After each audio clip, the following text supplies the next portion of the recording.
ମୃତ୍ୟୁ ଏମିତି ଏକ ସତ୍ୟ ଯାହାକୁ କେହି ବି ଏଡ଼ାଇ ପାରିବେନି। ହେଲେ କେବେ ଭାବିଛନ୍ତି ମୃତ୍ୟୁ ପରେ ପ୍ରକୃତରେ କ'ଣ ହୁଏ? ଆମ ପ୍ରାଚୀନ ଗ୍ରନ୍ଥଗୁଡ଼ିକ ଏହି ରହସ୍ୟମୟ ଯାତ୍ରା ବିଷୟରେ କ'ଣ କୁହନ୍ତି? ତେବେ ଚାଲନ୍ତୁ ଜାଣିବା ମୃତ୍ୟୁ ପରର ସେହି 13 ଦିନର କାହାଣୀ, ଯେଉଁଠି ଗୋଟିଏ ଜୀବନର ଶେଷ ହୁଏ ଆଉ ଏକ ନୂଆ ଯାତ୍ରାର ଆରମ୍ଭ ହୁଏ। ଗରୁଡ଼ ପୁରାଣ ଅନୁସାରେ ଯେତେବେଳେ ମୃତ୍ୟୁର ସମୟ ପାଖେଇ ଆସେ, ଚାରିଆଡ଼େ ଏକ ଅଜବ ଘନ କୁହୁଡ଼ି ଘେରିଯାଏ। ଜାଣନ୍ତି, ଏଇଟା କୌଣସି ସାଧାରଣ କୁହୁଡ଼ି ନୁହେଁ, ବରଂ ଏହା ହେଉଛି ମୃତ୍ୟୁର ଦୂତମାନଙ୍କର ଆସିବାର ସଂକେତ। ଆଉ ଏଇଠୁ ହିଁ ଆରମ୍ଭ ହୁଏ ଆତ୍ମାର ସେହି କଠିନ ଅଜଣା ପଥର ଯାତ୍ରା। ଯେତେବେଳେ ପ୍ରାଣ ଶରୀରର ବନ୍ଧନରୁ ମୁକ୍ତ ହୁଏ, ସେହି ମୁହୂର୍ତ୍ତରୁ ଆତ୍ମା ପାଇଁ ଏକ ଅଦ୍ଭୁତ ଯାତ୍ରା ଆରମ୍ଭ ହୋଇଯାଏ। ସେହି ପ୍ରଥମ କିଛି କ୍ଷଣ ବହୁତ ଦ୍ୱନ୍ଦ୍ୱ, ଆଶ୍ଚର୍ଯ୍ୟ ଆଉ ଗଭୀର ଯନ୍ତ୍ରଣାରେ ଭରି ରହିଥାଏ, କାରଣ ଆତ୍ମା ନିଜର ଏତେ ଦିନର ପରିଚିତ ଦୁନିଆକୁ ପଛରେ ଛାଡ଼ି ଆସିଥାଏ। ଯମଦୂତମାନଙ୍କର ଆଗମନ ଆତ୍ମା ପାଇଁ ଏକ ବହୁତ ଭୟଙ୍କର ଅନୁଭୂତି। ସେମାନଙ୍କର ସେହି ବିଶାଳ ଶରୀର, ରକ୍ତ ଭଳି ଲାଲ ଆଖି ଆଉ ଲମ୍ବା ଲମ୍ବା ନଖ ଦେଖି ଆତ୍ମା ଭୟରେ ଥରିଉଠେ। ସେମାନେ ବହୁତ ନିର୍ଦ୍ଦୟ ଭାବରେ ଆତ୍ମାକୁ ଶରୀର ଭିତରୁ ଟାଣି ବାହାର କରି ନିଜ ସାଙ୍ଗରେ ନେଇଯାଆନ୍ତି। ଶରୀରଠାରୁ ଅଲଗା ହେବାର ଯନ୍ତ୍ରଣା ବହୁତ ଅସହ୍ୟ ହୋଇଥାଏ। ଆତ୍ମା ନିଜର ପରିଚିତ ଘରକୁ, ନିଜ ଶରୀରକୁ ଫେରିଯିବାକୁ ବ୍ୟାକୁଳ ହୁଏ, କିନ୍ତୁ ଯମଦୂତମାନେ ତାକୁ ଆଗକୁ ଯିବାକୁ ବାଧ୍ୟ କରନ୍ତି। ଏହା ଏକ ଏମିତି ଅସହାୟତାର ମୁହୂର୍ତ୍ତ ଯେଉଁଠି ଆତ୍ମାକୁ ଲାଗେ ଯେ ସେ ନିଜର ସବୁକିଛି ହରାଇ ଦେଇଛି।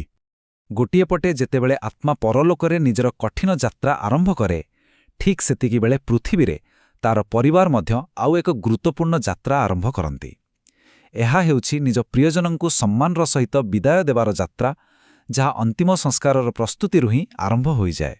ପ୍ରଥମେ ଶରୀରକୁ ଶୁଦ୍ଧ କରିବା ପାଇଁ ସ୍ନାନ କରାଯାଏ ଆଉ ନୂଆ ବସ୍ତ୍ର ପିନ୍ଧାଯାଏ। ତାପରେ ଶରୀରର ଛିଦ୍ରଗୁଡ଼ିକରେ ତୁଳା ଦିଆଯାଏ।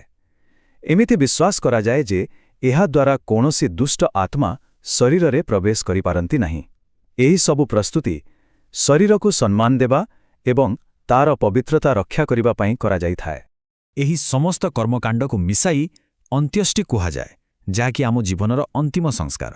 ଏହାର ମୁଖ୍ୟ ଉଦ୍ଦେଶ୍ୟ ହେଲା ଶରୀରକୁ ପଞ୍ଚଭୂତରେ ବିଲୀନ କରିବା ଏବଂ ଆତ୍ମାକୁ ସାଂସାରିକ ମୋହମାୟାରୁ ମୁକ୍ତ କରି ତାର ଆଗାମୀ ଯାତ୍ରା ପାଇଁ ପ୍ରସ୍ତୁତ କରିବା। ଜାଣନ୍ତି, ଏହି କର୍ମକାଣ୍ଡର ଏକ ଗଭୀର ମନସ୍ତାତ୍ତ୍ୱିକ ମହତ୍ତ୍ୱ ମଧ୍ୟ ରହିଛି। ଦୁଃଖରେ ଭାଙ୍ଗି ପଡ଼ିଥିବା ପରିବାର ପାଇଁ ଅଗ୍ନିରେ ଜଳୁଥିବା ଶରୀର ଏକ କଠୋର ସତ୍ୟକୁ ସାମ୍ନାକୁ ଆଣିଥାଏ। ଏହା ସେମାନଙ୍କୁ ମିଛ ଆଶାରୁ ବାହାର କରି ବାସ୍ତବତାକୁ ଗ୍ରହଣ କରିବାରେ ସାହାଯ୍ୟ କରେ, ଯାହାକି ଦୁଃଖରୁ ବାହାରିବାର ପ୍ରଥମ କାହାଜ। ତେବେ ଚାଲନ୍ତୁ ପୁଣି ଥରେ ଫେରିଯିବା ସେହି ଆତ୍ମା ପାଖକୁ। ପୃଥିବୀରେ ଯେତେବେଳେ ଶରୀର ପଞ୍ଚଭୂତରେ ମିଶିଯାଉଛି, ଠିକ୍ ସେତିକିବେଳେ ଆତ୍ମା ଯମଲୋକ ଆଡ଼କୁ ଏକ ଲମ୍ବା ଆଉ ବହୁତ ବିପଦପୂର୍ଣ୍ଣ ଯାତ୍ରାରେ ଆଗଉଥାଏ। ଆସନ୍ତୁ ଦେଖିବା ଏହି ଯାତ୍ରା କେତେ କଷ୍ଟକର ଆଉ ଆତ୍ମାକୁ କେଉଁ ସବୁ ବାଧାବିଘ୍ନର ସାମ୍ନା କରିବାକୁ ପଡ଼େ। ଏହି ଯାତ୍ରାର ସବୁଠାରୁ ଭୟଙ୍କର ପରୀକ୍ଷା ହେଉଛି ବୈତରଣୀ ନଦୀ। ଆଉ ଏହା କୌଣସି ସାଧାରଣ ନଦୀ ନୁହେଁ। କୁହାଯାଏ ଏହା ରକ୍ତ ଆଉ ପୁଜରେ ପରିପୂର୍ଣ୍ଣ ଏକ ନଦୀ। ଯମଲୋକରେ ପହଞ୍ଚିବା ପାଇଁ ପ୍ରତ୍ୟେକ ଆତ୍ମାକୁ ଏହି ଭୟଙ୍କର ନଦୀକୁ ପାର କରିବାକୁ ପଡ଼ିଥାଏ। ବିଶ୍ୱାସ କରାଯାଏ ଯେ ଏହି ନଦୀକୁ ପାର ହେବାକୁ ଆତ୍ମାକୁ ପୂରା 13 ଦିନ ସମୟ ଲାଗେ। ଆଉ ଏହି 13 ଦିନ ଆତ୍ମାକୁ ଟୋପାଏ ପାଣି କିମ୍ବା ଖାଦ୍ୟର ଗୋଟିଏ କଣିକା ବି ମିଳେ ନାହିଁ। ପ୍ରତିଦିନ ଆତ୍ମା ଆହୁରି ଦୁର୍ବଳ ହୋଇପଡ଼େ, ଯାହା ଏହି ଯାତ୍ରାକୁ ବହୁତ ଯନ୍ତ୍ରଣାଦାୟକ କରିଦିଏ। ତେବେ ପ୍ରଶ୍ନ ଉଠୁଛି, ଏତେ କଷ୍ଟକର ଯାତ୍ରାରେ ଆତ୍ମାକୁ କ'ଣ କୌଣସି ସାହାଯ୍ୟ ମିଳେ? ହଁ, ନିଶ୍ଚୟ ମିଳେ।